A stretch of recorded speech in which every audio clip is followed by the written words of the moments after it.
বোয়াল মাছ আগে যদি কোনো দিন এই রকমভাবে না বানিয়ে থাকেন তাহলে বাড়িতে একবার আনা মাত্রই বানিয়ে দেখতে পারেন। হলুদ ব্যবহার করব না, প্রথমেই মাছের গায়ে নুন আর তেল মাখিয়ে নেব। তেল মাখিয়ে মাছটা ভাজলে একটু কম ফাটে। নুন আর তেলটা মাখানো হয়ে গেলে একটা মশলা রেডি করব এর ঝোলের জন্য।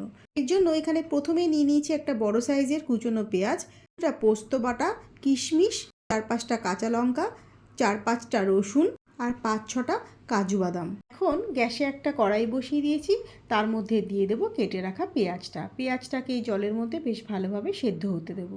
আর দিয়ে দিলাম সাথে কাজু বাদামটা।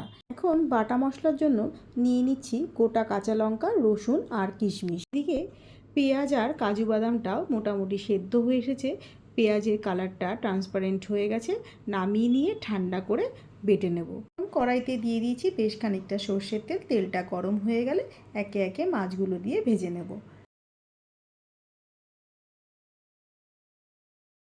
পিঠ ভাজা হয়ে গেছে, উল্টে দিয়ে আরেক পিঠকেও ভেজে তুলে নেব। ভাজতে দিয়ে পেঁয়াজ আর কাজু বাদামের সেদ্ধ পেস্টটা ঠান্ডা হয়ে গেছে, এবারে বেটে নেব। এখন মাছের আরেক পিঠও ভাজা হয়ে গেছে বেশ ভালোভাবে, একে একে তুলে নিচ্ছি। এবারে মাছ ভাজার ওই তেলের মধ্যেই ফোড়নে দিয়ে দেবো গোটা গরম মশলা, এলাচ, লবঙ্গ আর দারচিনি, আর কিছুটা কোচানো পেঁয়াজ। এবারে পেঁয়াজটাকে একটু ভেজে নেব তেলের মধ্যে লাল করে, কারণ আলাদা করে এখানে কোনো রকম বেরেস্তা ব্যবহার করব না, সরাসরি এই তেলের মধ্যে ভেজে তৈরি করে নেব। এবার এর মধ্যে দিয়ে দিলাম বেশ খানিকটা নুন, আর দিয়ে দিচ্ছি বেটে রাখা মশলাটা, আর দিয়ে দিলাম একটা টমেটো বাটা। এবারে সব মশলা একসাথে বেশ ভালোভাবে মিশিয়ে নিয়ে 2-3 মিনিট রান্না হতে দেব। এখন এর মধ্যে দিয়ে দিচ্ছি ফ্যাটানো টক দই, আর গুঁড়ো মশলার মধ্যে দিয়ে দেবো 1 চামচ ধনে গুঁড়ো, 1/2 চামচ জিরে গুঁড়ো। এখন গ্যাসের ফ্লেমটা লো টু মিডিয়ামে দিয়ে বেশ ভালোভাবে মশলাটাকে কষতে দেবো। আরে এখানে দিয়ে দিচ্ছি সামান্য নুন আর সামান্য চিনি। যখন মশলার গায়ে থেকে তেল ছেড়ে আসবে আর সুন্দর একটা কালার চলে আসবে, তখন তার মধ্যে দিয়ে দেবো বেশ খানিকটা জল, আর আবারও 2 থেকে 3 মিনিট বেশ ভালোভাবে ঝোলটাকে ফুটতে দিতে হবে।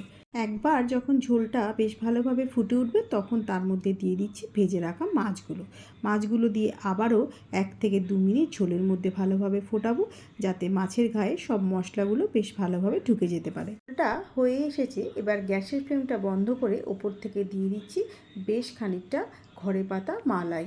আপনারা চাইলে এখানে ফ্রেশ ক্রিমটাও ব্যবহার করতে পারেন। আজকের এই মাছের ঝোলের রেসিপিটা আপনাদের কাছে কীরকম লাগলো জানাতে ভুলবেন না। যদি ভালো লেগে থাকে তাহলে বাড়িতে একবার ট্রাই করে দেখতে পারেন। আজ তবে এই পর্যন্তই। সবাই খুব ভালো থাকবেন আর সুস্থ থাকবেন।